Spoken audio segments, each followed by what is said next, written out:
여러분 반갑습니다. 오늘 제가 말씀드릴 거는 영어 공부하는 방법을 말씀을 드릴 건데, 제가 영어 공부를 어떻게 했는지에 대해서 말씀을 주로 드리는 거고, 이게 정답은 아니라는 거 당연히 아실 겁니다. 수많은 방법 중에 하나고, 회계사, 항해사 입장에서 공부를 해왔기 때문에 같은 상황에 계신 분들은 조금 더 비슷한 처지에 계시니까 실용적인 부분이 많을 것 같아요. 도움이 되시길 바랍니다. 제가 지금 다니고 있는 회사가 영국 회사고, 또 같이 일하는 선원들이 30개국 혼성이다 보니까 영어를 쓸 일이 굉장히 많거든요. 상대적으로 항해사보다는 기관사가 요구되는 영어의 수준이 훨씬 낮아요. 특히 외국 회사일수록 훨씬 낮고, 기관사에서도 당연히 영국 친구들도 있고 원어민들도 있지만, 영어 스킬이 그렇게 많이 높지 않아도 인터뷰에서 그렇게 크게 영향을 미치지는 않을 건데, 이제 들어와서가 문제긴 하죠. 들어와서 생활할 때 사실 기간부는 영어를 못해도 영어 수준이 조금 떨어지더라도 몸으로 일을 하고 퍼포먼스를 내면 되는 분들이라 그게 훨씬 더 중요하죠. 근데 항해사는 그게 아닙니다. 항해사는 스킬도 중요하지만 지식도 중요하지만, 영어가 굉장히 중요한 이유 중에 하나가, 1등 항해사나 이제 선장 레벨로 올라가면 오피스와 커뮤니케이션, 그리고 외부와 커뮤니케이션, 그 다음에 이메일 라이팅, 그런 게 정말 요구가 많이 되거든요. 소통의 중심에 있는 사람들이기 때문에 그 영어 스킬이 굉장히 중요합니다. 하여간 오늘 말씀드린 영어에 대한 거는 어떻게 접근을 해야 되는지, 공부 방법 어떻게 해야 되는지, 어떤 식으로 제가 공부를 했는지, 이런 식으로 말씀을 드려볼게요. 자, 일단은 첫 번째로 뭐냐면 자신의 수준을 파악해야 돼요. 굉장히 진부하게 들리겠지만 진짜 중요한 겁니다. 자, 제가 몇 가지로 나눠봤는데 하, 중, 중상, 상으로 나눠봤어요. 자, 하, 보통 이제 외국 회사 어떻게 가셨나요? 이제 갔을 때 영어 공부 어떻게 하셨나요? 물어보실 때 영어 어느 정도로 하세요? 물어보면 한 토익 몇 점이에요라고, 아이엘츠 몇 점이에요, 토스 몇 점이에요, 이렇게 말씀을 하시는데, 그게 어느 정도의 지표는 될 수 있겠지만 외국 회사 나올 때 전혀 그런 게 보지 않습니다. 특히나 대학교나 그런 대학원이나 외국의 교육기관으로 가는, 그런 공부를 하러 가는 곳들은 일정 점수 이상을 요구를 하는 데가 많지만, 회사 같은 경우는 일단 이걸 베이스로 보기 때문에 전혀 점수를 요구하진 않아요. 일절 쓸데 없습니다. 저도 이제 토익은 예전에 공부 한창 했을 때 900 넘고 막 이러긴 했었는데, 제가 그때도 900이 넘었을 때도 영어를 진짜 못했어요. 아마 한국 분들은 다 비슷할 겁니다. 전혀 중요한 게 아니라는 거, 토익 점수가. 그래서 나누는 기준을 제가 이거를 기준 잣대로 하나씩 얘기를 드리자면, 이거를 기준으로 그냥 한번 나눠보세요. 자기가 어느 정도인지. 하는, 자, 내가 외국인 앞에 서면 긴장돼서 한마디도 못함. 아니면 토익 점수도 간단한 지표가 될 수가 있으니까, 토익 점수 말하면 사람들이 발사이지냐고 물어봄. 이 정도면 거의 하라고 봐도 되죠. 영어로 말할 때 단어 붙여서 말함. 완벽한 문장이 아니란 얘기죠. 이 정도가 하라고 생각하시면 됩니다. 제가 나눈 기준에서는. 중, 영어로 말할 때 긴장은 좀 되지만 어느 정도 의사소통은 할 수 있음. 어느 정도의 문장을 만들어서 사용함. 말할 때 문장을 만들어서 사용한다는 거죠. 짭짭 이런 게 아니고, Did you have a lunch? Did you have a breakfast? 이런 식으로 얘기한다는 거죠. 외국 나가서 햄버거 주문해서 먹을 수 있음. 간단한 거. 요 정도가 제가 말씀드리는 중이에요. 거기다가 이제 중상을 나눠봤는데, 중상이 뭐냐면 제가 이 나누는 이유를 나중에 말씀드릴게요.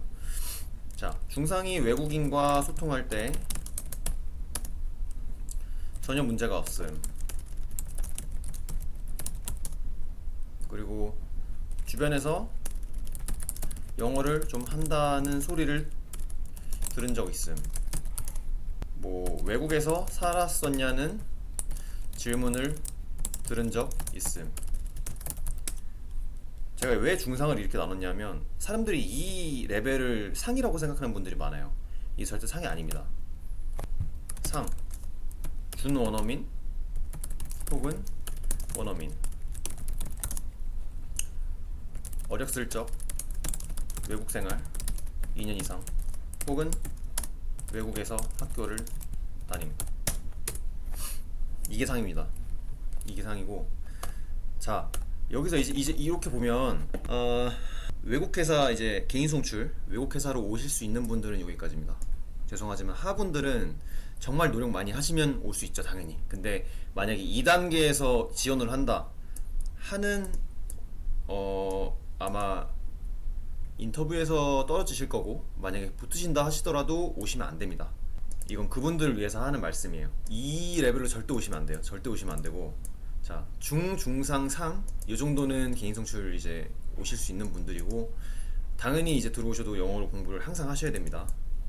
자 근데 이제 제가 이 레벨을 나누라고 한 말씀이 뭐냐면, 자 여기서부터 공부해야 되는 방법이 달라요. 상이랑 하랑 같은 방법으로 공부를 한다, 이 말이 됩니까? 뭐 원서를 읽을 수가 없잖아요, 레벨 하가. 이 레벨에 계신 분들은 쉐도잉, 그 좋다는 쉐도잉도 하시면 안 돼요. 안 돌아요, 머리에. 이 정도가. 중도 마찬가지입니다. 중도 쉐도잉이 좋긴 한데, 쉐도잉으로 접근을 하시는 것보다 다른 쪽으로 접근하시는 게 훨씬 좋아요. 이제 중상부터는 이제 쉐도잉을 하거나 이제 조금 더 내가 말할 수 있는 문장들을 다듬고 이런 과정을 하시는 분들이지만, 하나 중에 계신 분들은 조금 다르게 접근하시는 게 좋습니다. 제 의견에서는. 제가 영어 공부 방법을 밑에 좀 적고, 이 공부 방법은 어떤 레벨 분들이 하시면 좋은지 제가 말씀드릴게요. 첫 번째로는 뭐냐면, 영어로 바꾸기. 내 주변의 모든 것을 영어로 바꾸기. 이거는 상 빼고는 다 하시면 좋습니다. 중상이 이걸 굳이 해야 되나? 아니, 중상도 이거 못 하시는 분들 되게 많아요. 그러니까 내가 지금 앉아있는, 지금 유튜브 보시는 그 자리에서, 여러분 그 자리에서 주변을 한번 보시면 여러 가지 물건들이 있을 거예요. 물건도 있고, 뭐 상황도 있고, 그죠? 그때 쓸 수 있는 뭐 표현 같은 것도 있고 이럴 건데, 그거를 영어로 바꿔보라는 얘기입니다. 일단 첫 번째로는 사물. 뭐 저 같은 경우는 지금 배에 책상이 있으니까 뭐 컴퓨터 있고요, 노트북, 그죠? 그다음에 뭐 마우스, 여기 다 어차피 영어네. 그 다음에 뭐 그릇 옆에 있고요, 저기 의자도 있고요, 뭐 소파도 있고요. 그 다음에 저 카메라 넣는 가방, 뭐 선풍기, 미니 선, 이거 옷, 나시. 자 이렇게 썼어요. 이 정도 썼어요. 그러면 이걸 다 영어로 바꿔보는 거예요. 단어기 때문에 이런 거는 그냥 사전에 검색해도 충분히 나오는 부분이고, 자 이런 식으로 내 주변에 어떤 모든 물건들을 다 영어로 바꾸는 겁니다. 근데 이거를 바꿔보는 것만 중요한 게 아니고 노트에다 적으세요. 그 일반 노트도 괜찮고, 요즘에 핸드폰, 저 같은 경우는 핸드폰 그 메모장이나 그 단어 공부할 수 있는 그런 어플들이 되게 많아요. 자기가 이제 공부하고 싶은, 생각하는, 자기가 외우고 싶은 단어를 넣어가지고 한글이랑 영어 같이 나오고, 뭐 영어가 먼저 나오면 내가 한글로 생각한 다음에 눌러보면 한글이 나와서 이제 확인해보는 이런 이제 어플들이 있거든요. 이렇게 해서 뭐 섹션별로 나누셔도 좋아요. 뭐 가구, 아니면 뭐 과일, 뭐 새 종류, 뭐 동물 종류, 그죠? 뭐 그런 식으로 해도 되고. 그래서 그런 식으로 자기만의 노트를 만드세요. 자기만의 어디 있는 단어장을 외우는 것보다 내가 보고 생각하고 이건 뭐지라고 생각해서 역으로 내 자신이 스스로 만드는 노트들이 자기한테 그 기억이 훨씬 더 오래 갑니다. 왜 단어장 같은 거 좋은 거 보면은 섹션별로 그런 거 나온 거 많아요. 나온 거 많은데 그거를 수동적으로 외우는 것보다는 이 방법이 훨씬 낫습니다. 이거는 하, 중, 중상. 2번, 내가 생각하고 말하는 모든 표현 영어로 바꾸기. 이게 되게 좋은 게 뭐냐면요, 우리가 뭐 혼잣말을 하거나 혼자 생각을 하거나 어디서 아까도 말씀드렸다시피 수동적으로 어떤 문장을 계속 외워가지고 이걸 써야 될 순간에 이걸 갖고 오는, 뇌에서 이걸 꺼내오는 이 능동적인 이 단계가 되게 어렵거든요. 그게 어려운 거예요. 넣는 건 상관없어요. 왜냐면 넣는 거는 쉬워요. 그거 문장 딱 읽으면 무슨 뜻인지 알죠. 그거는 머릿속에 있다는 얘기거든요. 근데 이걸 꺼내서 쓰는 게 되게 힘들어요. 근데 이걸 지금 이렇게 하면 그 단계가 되게 쉬운 게 뭐냐면, 내가 어쨌든 평상시에 쓰는 말이기 때문에 그것만 영어로 바꾸면 이게 쉽게 나옵니다. 왜냐면 내가 원래 한글로 쓰던 문장이거든요. 그런 말 있잖아요. 우리나라도 마찬가지고 이제 영어 국가 원어민들, 뭐 미국인들이 뭐 200문장, 300문장만 얘기하면 알면 일상생활의 90%는 할 수 있다. 이 말이 맞는 게 걔네 쓰는 표현은 뭐 다 똑같거든요. 항상 쓰는 말 똑같고, 사람도 보고 그 사람 보면은 그 사람 말투가 있고 그 사람이 쓰는 단어가 있고 문장이 있고 이게 딱 있어요. 그게 엄청나게 막 뭐 이 세상에 있는 단어로 모든 걸 다 쓰는 게 아니지 않습니까? 그러니까 1번이랑 똑같이 2번도 이제 모든 문장을 다 바꾸는 거예요. 모든 문장을, 내가 말을 평상시에 말을 하는 문장들을.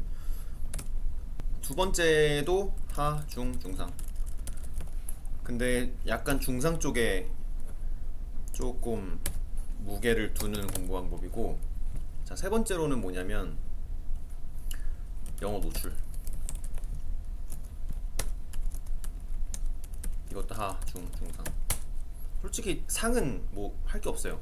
이거는 뭐냐면 특히 승선하시는 분들한테 되게 중요하고, 한국에서 이제 외국에 나가지 않고 공부하시는 분들한테도 굉장히 유용한 방법인데, 제가 예전에 그런 생각을 해본 적이 있어요. 배에서 제가 한 11개월을 한 번에 탄 적이 있거든요. 그 프로덕트 탱커 조그만 거에서.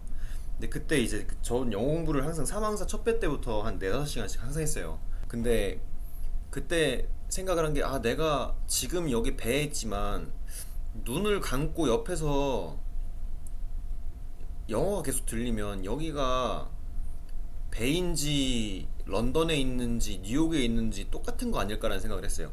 무슨 말인지 알겠죠? 그래가지고 지금은 배에 있지만 내 주변 상황을 영국처럼 미국처럼 만들어보자 해가지고 제 주변의 모든 걸 다 영어로 바꿨어요. 핸드폰조차도 그랬고, 핸드폰 설정조차도 영어로 바꿨었고, 뭐 노트북 설정 다 바꿨었고, 그 다음에 제가 일기를 썼었는데 일기조차도 제가 영어로 했었고, 생각도 막 영어로 하고, 혼잣말도 막 영어로 하고, 안 돼도 그런 식으로 했어요. 그러다 보니까 내가 이 표현을 하고 싶은데 어떻게 써야 되지라는 그런 생각이 들면서 1, 2번 같은 거를 제가 했던 거거든요. 그래서 이 영어 노출이라는 게 기관사분들, 뭐 항해사분들 마찬가지겠지만 자기 쉬는 시간에 이제 방에 오시면 항상 모든 걸 다 영어로 해놓으세요. 그리고 항상 영어 틀어놓고 뭐 영어 듣기 항상 하고, 저 같은 경우는 이제 대항에서 아무것도 없을 때 항상 배에서 뭐 영어 뭐 책을 본다던가 콜레그를 본다던가, 영어로 된 거 이제 배에 서적 많잖아요. 그런 거 엄청 많이 보고, 예, 그렇게 많이 영어에 대한 노출을 항상 했었습니다. 이것도 굉장히 좋은 방법. 자, 네 번째, 녹음해서 듣기. 이거는 조금 외국에 영어에 노출이 되신 분들한테 되게 유용한 건데, 이거는 솔직히 중상 이상, 상도 괜찮아요. 왜냐면 그 배에서 사용하는 용어들이 달라요. 아무리 원어민이라고 하더라도, 그리고 내가 외국에서 살고 왔다 하더라도 배에서 쓰는 단어들과 문장들과 이게 다른데, 이거를 어떻게 빨리 습득을 할 수가 있냐면 녹음을 항상 전 했습니다. 녹음을 해가지고 핸드폰을 항상 들고 다니면서 포켓에 넣던가 해가지고 항상 녹음을 했고, 예전에는 제가 처음에 개인 송출 왔을 때 제가 스파이펜을 항상 들고 다녔어요. 스파이펜을 들고 다녀가지고 이제 펜 중에 한 10만원 아래로 하는 것 중에 녹음이 되는 게 있어요. 항상 끼고 다니고, 그걸 항상 틀어놓고 이제 방에 오면, 당직 끝나고 방에 오면 그걸 이제 계속 반복해서 듣는 거죠. 근데 이제 이거 뭐 한 3-4시간 이렇게 키고 다니니까 3-4시간을 계속 들을 수가 없잖아요. 그래가지고 뭐 제가 어떤 미팅 가기 전이나 무슨 뭐 브릿지의 선장님이랑 뭐 코스털 내비게이션 하기 전이나 앵커링 전이나 중요한 순간 전에 항상 켜놓고 끝나면 끄고, 이런 식으로 해서 그걸 되게 많이 반복해서 들었습니다. 그게 도움이 진짜 많이 됐어요. 왜냐면 그 순간에는 제가 못 들을 수 있어도 이걸 진짜 10번, 20번, 100번 들으면 들려요. 그리고 안 들리더라도 그게 진짜 한 100번 이상 들으면 귀에 익어가지고 나중에 그런 소리 할 때 딱 그게 들려요. 그때 딱 이게 그 말이었구나, 그 단어였구나. 예. 그리고 그게 내가 무슨 의미인지 모르는 단어일 수도 있잖아요. 생전 처음 듣는 단어일 수도 있잖아요. 그 단어 스펠링까지 보여요, 하다 보면. 예. 대충 구글에 치면은 나옵니다, 무슨 뜻인지. 자, 5번 녹음해서 듣기고,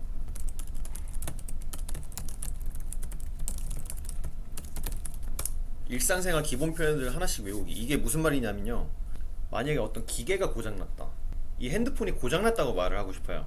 그럼 고장났다고 말을 하는 표현 중에 얼마나 다양한 게 많습니까? 아웃 오브 오더도 있고, 그다음에 브레이크다운도 있고, 그죠?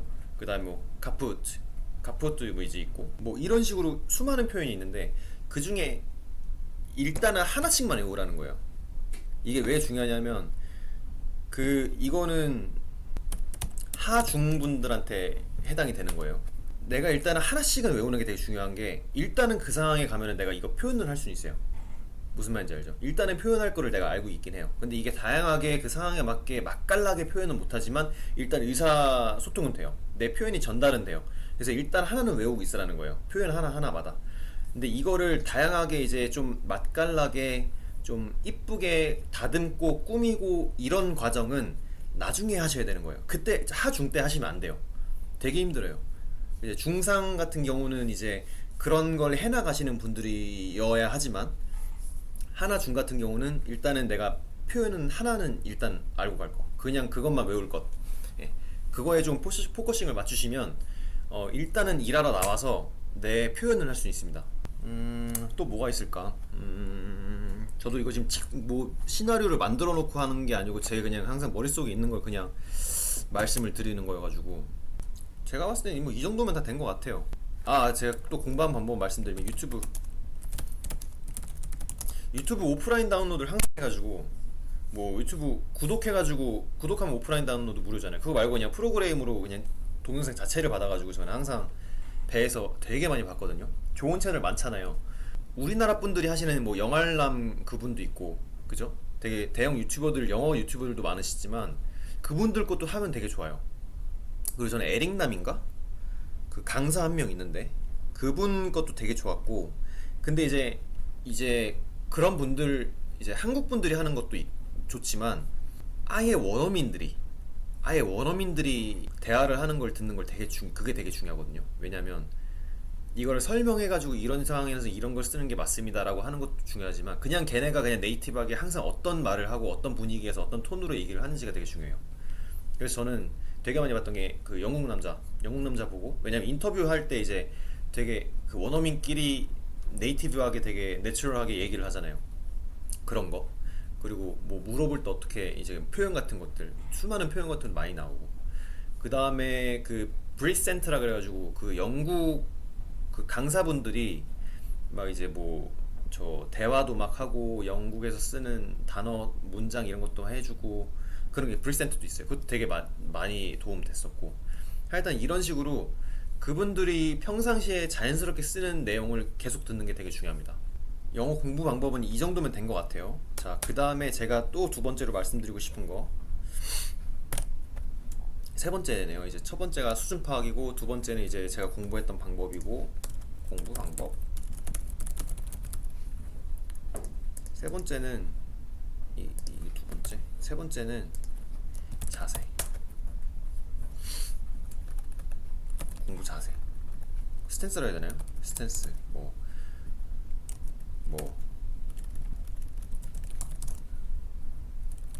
attitude 마음가짐 절대 창피하시면 안 됩니다. 절대 내가 설령 단어를 붙여서 말하는 수준을 할지라도 내가 저 사람보다 영어를 못한다 할지라도 절대 기죽지 마시고 절대 창피해하지 마세요.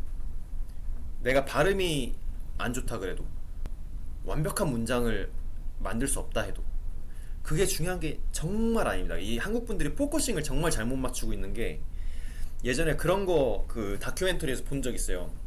학부모들 그 중고등학교 학부모들인가 이제 외고 보내려고 하는 그 중고등학교 학부모들 대상으로 그 두 개의 동영상을 보여줘요. 하나는 그 반기문 총장 그 연설하는 그 오디오예요. 영상이 아니고 죄송합니다. 오디오를 들려주고 다른 하나는 어떤 발음이 엄청 좋은 원어민인데 높은 고등교육을 받지 않은 그런 원어민 같았어요. 이제 문장이 완벽하지 않은 원어민과 반기문 총장의 유엔 전 총장의 그 연설을 두 개를 오디오를 들려주는데 자 이걸 들려주고 내 아이가 어떤 식으로 영어를 했으면 좋겠냐고 그러니까 100%다 이쪽이었어요. 근데 이걸 똑같은 걸 원어민한테 들려줬더니 100%다 반기문 전 총장 연설을 찝었어요. 그런 단어 선택, 문장 구조, 깔끔함, 이 상황에서 어떤 걸 말을 했을 때 이런 식으로 말을 한다는 거, 그런 게 되게 중요한 거예요. 그런 게 중요한 거거든요. 역으로 생각해서 다른 외국인이 우리나라 와가지고 부산 사투리 진짜 막 나 부산 사람보다 더 잘해요. 근데 무슨 말인지 모르겠어. 단어를 이상하게 써. 막 이럴 때 막 뭐 어떤 핵심 표현이 아니고 막 둘러서 막 얘가 막 무슨 말인지 하나도 모르겠어요. 발음은 너무 좋아. 한국 사람 같아. 그런 사람보다 발음은 조금 안 좋더라도, 한국 발음은 아니더라도 내가 원하는 이상의 어떤 표현을 딱 쓸 줄을 알고 간단하게 그 사람이 나한테 말하고 싶은 게 뭔지 내가 바로 캐치할 수가 있고, 이런 거를 두 개를 봤을 때 어떤 걸 선호하시겠어요? 역으로 봐도 마찬가지거든요.